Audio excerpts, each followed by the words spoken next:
Hello.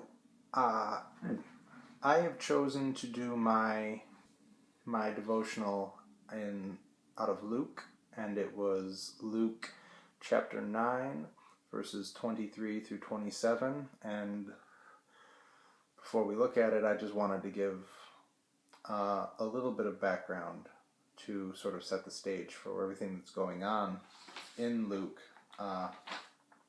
Previously to Jesus talking, to Jesus giving this passage, we see him traveling with the multitudes, and he leaves them to cross the Sea of Galilee, and he goes, and on the other side of that body of water there is a man who is taken up by demons, and Jesus walks over to him and talks to him, and he asks, the name of the demons who are in him, or he asks the name of the demon, and the response he's given is, we are legion, for we are many. And Jesus then casts the demons out of him and sends them into a herd of swine that are in an adjacent field. And they promptly run over the edge of a cliff into the water, which was less than pleasing to the man who was tending them, who then ran back to the village to tell everybody what had happened. And this demon-possessed man, who was completely naked, living in tombs, and was totally out of his mind, and had broken the shackles of the people who had tried to bind him. He had ripped them off and was terrorizing people. The entire village came out to see the man who had caused the swine to run into the water, I suppose, in their opinion, and they see the man fully clothed sitting next to Jesus in his right mind, and they ask him to get out of their town. And so he complies. He then crosses back over the river, back over the Sea of Galilee. Not sure if it's a river or lake or what exactly it is, if it's an ocean.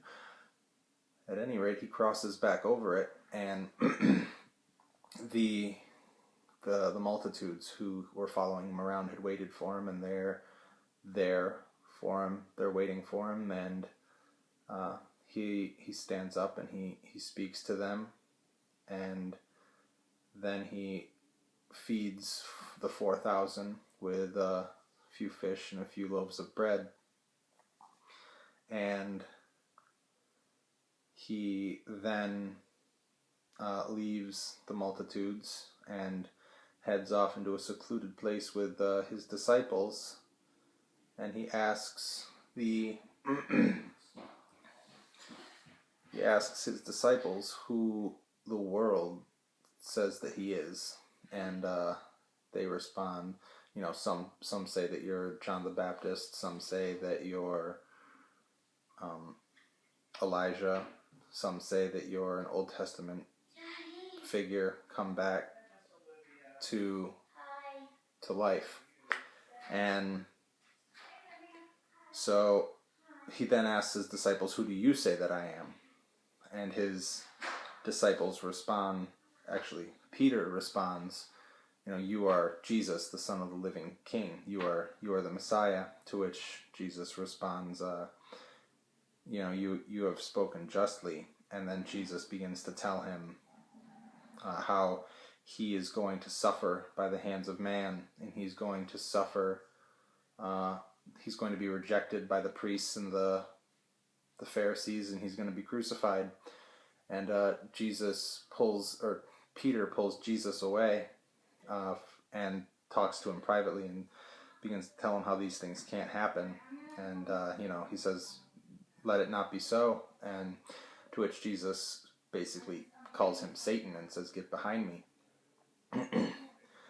And that's when we we come to our passage, after he says that,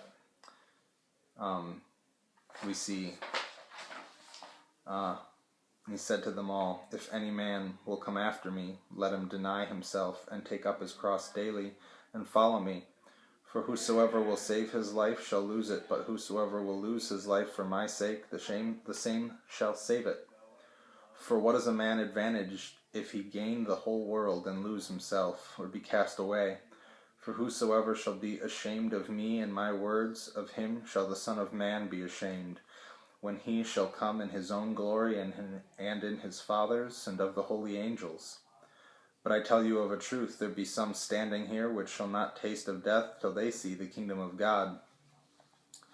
And what we see, how Jesus responds to Peter saying, "Far be it from you that you need to die, that you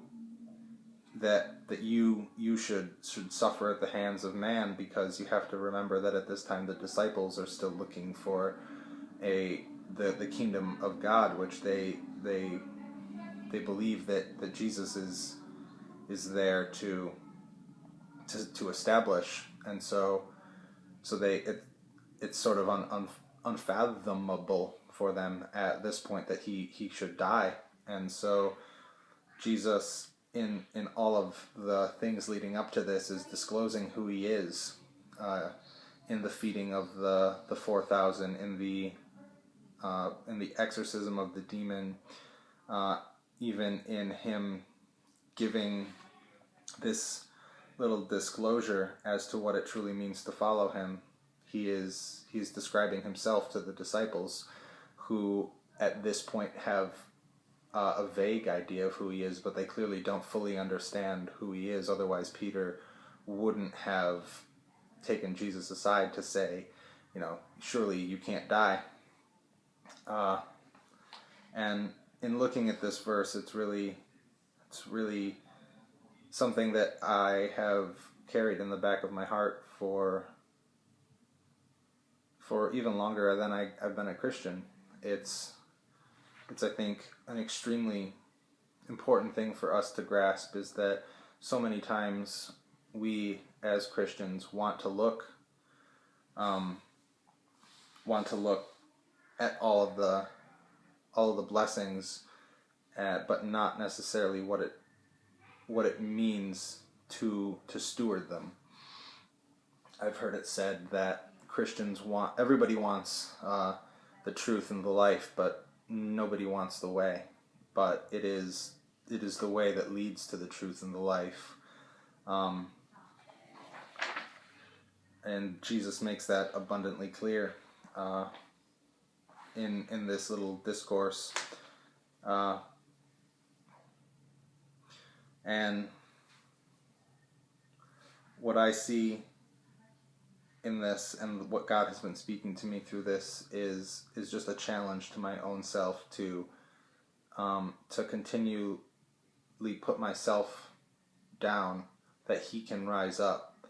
However, I have to constantly remind myself not to look at it from that perspective, not to focus on the death, but to focus on the life, and not to focus on the trials and the tribulations, and if I can just suffer enough, I'll get there. But God has really been he has shown me, and it's something that I need to continually remind myself of, is that through focusing on him, and through focusing on the joy of his smiling down on me, and the glory that is in him, and pleasing him, and seeking after him, through a search of that, I'm inevitably going to have to walk through the difficult times. And I think of it as an analogy to I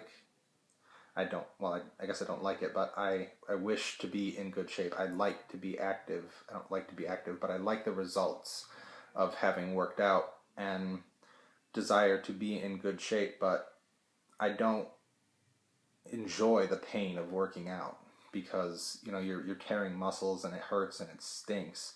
But what keeps me in after that is wanting to be able to to be active, wanting to be able to run for 2 miles and not fall over dead after a football field. What keeps me after it is wanting to be able to do backflips and to be able to be agile and be able to move on my feet and those kinds of things. I don't enjoy doing the push-ups, and I don't enjoy doing the curls and all of the practice things and all of the exercises, but I enjoy the payoff. And as I set my eyes on that, as I set my eyes and my hopes and my desires on being able to walk through that, I find that prompts me and gets me motivated to do the things that I don't necessarily want to do. And Jesus has really been showing me that this is how I'm to follow him, is to not look at, which is not to say I don't count the price, but it's not to look at all of the suffering, but it's to look at him and to walk through the suffering with my eyes on him. And so I really feel as though this is something that not just the text supports, but that God has been showing me. And even in the verses leading up to it, Jesus is just showing that he is life and that chains fall off at his feet, but says very clearly that this is something that does not come free of charge, but that we need to die in order to receive. You can't have the glory without the sacrifice, and you can't have resurrection without death.